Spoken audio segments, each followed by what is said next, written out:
వీడియోలో ఎక్కడో ఒక చోట నవ్వే ఉంటావు కదా, అది ఒక్కసారి నవ్విన లైక్ కొట్రా. Present you are seeing the most historical place Mamallapuram. పేరు వినేం కన్ఫ్యూజ్ అవద్దు, మనందరికి తెలిసిన పేరే మహాబలిపురం.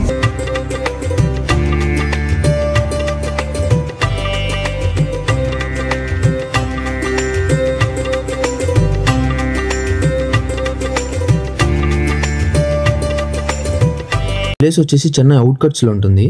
ప్లేస్ స్టార్ట్ అయ్యే ముందు అనుకున్నా చాలా ప్లేసెస్ చూసినా నార్మల్ గా ఉంటే సర్లే ఓకే టైం పాస్ కి వెళ్ళి రావచ్చు అనుకున్నా. బట్ అక్కడికి వెళ్ళిన తర్వాత మాత్రం టోటలీ డిఫరెంట్ అనమాట. అది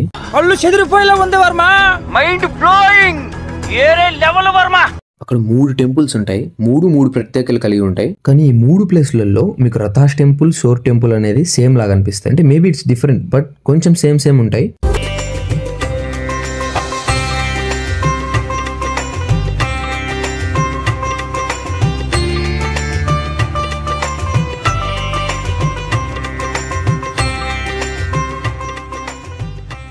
షోర్ టెంపుల్ నుంచి రథాస్ కు వెళ్లే మధ్యలో మీకు ఒక లైట్ హౌస్ అని కనిపిస్తుంది. అంటే కేవ్స్ టెంపుల్ అంటారు యాక్చువల్ గా, అందరికి తెలిసింది లైట్ హౌస్ అనేసి.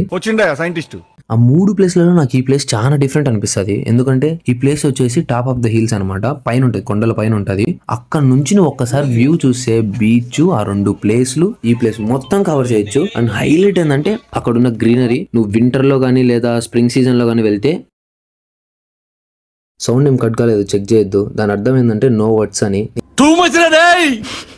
నిజంగా అంత బాగుంటది అక్కడ నుంచి ప్లేస్. ఒకసారి ఖచ్చితంగా నేను చెప్తే మీరు ఫీల్ కాలేరు, ఒకసారి చూడాలి ఖచ్చితంగా ఆ ప్లేస్ మాత్రం. అండ్ ఖచ్చితంగా లైట్ హౌస్ పైకి మాత్రం వెళ్ళండి. అండ్ మీ అందరికి ఒకటి తెలిసి ఉంటది, అండ్ చాలా ఫేమస్ కూడా, కృష్ణ వెన్నముద్ద అనేసి ఒక పెద్ద రాయి ఉంటది. అండ్ పూర్వం రాజులు చాలా ట్రై చేశారంట కదిలియడానికి, కానీ కదలలేదంట. అండ్ పడిపోతున్నట్టు ఉంటది అంటారు. నాకైతే ఏమనిపించలేదు దాన్ని చూసినప్పుడు. మేబీ మా ఊర్లో చాలా పెద్ద కొండలు చూసి దాని వల్ల ఏమో, అంటే మా ఊర్లో చాలా కొండలు ఉంటాయి అండ్ దానిపైన చాలా రాళ్ళు చూసా ఇలా పడిపోతున్నట్లు. కానీ ఎందుకు పడవో నాకు అర్థం కాదు.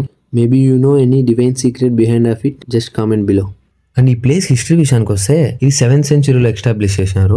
అండ్ పౌల రాజులు ఉన్నారు కదా, వాళ్ళు కట్టించారు ఇది. అప్పట్లో ఇది చాలా అందమైన ఊరంట. అండ్ ఈ 3 ప్లేస్లలో నేను చాలా బాగా అబ్జర్వ్ చేసింది ఏంటంటే, ఒకటే రాయితో ఒక గుడి ఉంటది, ఒకటే రాయితో ఒక బొమ్మ చేసింటారు. అంటే నంది ఉంటది, ఏనుగు ఉంటది, గుళ్ళు మాత్రం ఒకటే రాయితో మొత్తం చేసింటారు. నేను కేవ్స్ టెంపుల్ అని చెప్పా కదా, అక్కడ ఒకటే రాయితో కృష్ణ మండపం అని ఒకటి ఉంటది, సూపర్ గా ఉంటది. మొత్తం ఒక రాయి, ఆ రాయితో చేసింటారు అదంతా. నిజంగా చెప్తాను, అవన్నీ చూసినప్పుడు నాకు ఎలా డిస్క్రైబ్ చేయాలనేసి కొన్నిసార్లు మాటలు రావు. అండ్ దీని హిస్టరీ గురించి ఇంకా చెప్పాలని ఉంది, but you cannot understand about the great places by listening normal people. So ఒకటే చెప్పగలను, మీరు ఫీల్ కావాలంటే యూ వాంట్ టు ఎక్స్ప్లోర్, వెళ్ళండి, చూడండి, ఎక్స్ప్లోర్ చేయండి, ఎంజాయ్ పండగ. ఎంతైనా పూర్వకాలమే. వాళ్ళ స్టైలు, వాళ్ళు కట్టడే కట్టడాలు, వాళ్ళు తినే ఫుడ్, వాళ్ళ స్ట్రెంగ్త్ అంతా వేరే. ఇప్పుడు దీని అమ్మ ఇసుక, సిమెంట్, నానా కలిపి ఒక ఇల్లు కడితే 4 రోజులు క్లాక్ వస్తుంది, 3వ రోజుకి నీళ్లు లోపలికి వస్తాయి, 4వ రోజు దీనమ్మ ఇండ్లే ఉండదు. అండ్ ఇప్పుడున్న మనుషుల గురించి, హెల్త్ గురించి మాట్లాడదామంటావా? అప్పుడప్పుడు మా అబ్బా మా తాత కన్నా నా ఒంట్లోనే ఎక్కువ రోగాలు ఉన్నాయేమో అనిపిస్తుంది నాకు. అండ్ ఇదంతా పక్కన పెట్టి మ్యాటర్లోకి వద్దాం, టాపిక్ ఎక్కడికి వెళ్ళిపోయింది. అండ్ నెక్స్ట్ మీరు మెయిన్ గా కేర్ఫుల్ గా అబ్జర్వ్ చేయాల్సింది టికెట్స్. 3 డిఫరెంట్ ప్లేస్లు ఉంటాయి అన్న కదా, 3 డిఫరెంట్ ప్లేస్ల దగ్గర 3 టికెట్ ఉంటాయి. మేబీ ఎందుకో తెలియదు, నాలంటోడు 2 సార్లు కొంత ఆడానేమో. మీరు ఒక టికెట్ తీసుకోండి చాలు, ఒకటి ఎక్కడైనా తీసుకోండి, ఆ టికెట్ సరిపోతుంది మొత్తం 3 ప్లేస్లకి. అండ్ ఆన్లైన్ లో తీసుకుంటే పర్సన్ మీద మీకు 5 రూపీస్ డిస్కౌంట్ వస్తుంది, ట్రై చేయండి. టికెట్స్ దగ్గర మాత్రం కన్ఫ్యూజ్ కావద్దు. చెప్పుకో బుద్ధి కాల 140 రూపాయలు బొక్క పెట్టుకున్నా, ఒక చోట తీసుకుని మళ్ళీ 2వ చోట టికెట్ తీసుకున్నాం, ఇంకా 3వ చోట తీసుకునేలోపు తెలిసింది తెలియదురా ఏలుముద్దురా. ఎందుకురా చదువుకున్నా, మీ బాబు అంత సంపాదించి చదివితే నువ్వు నేర్చుకున్నా.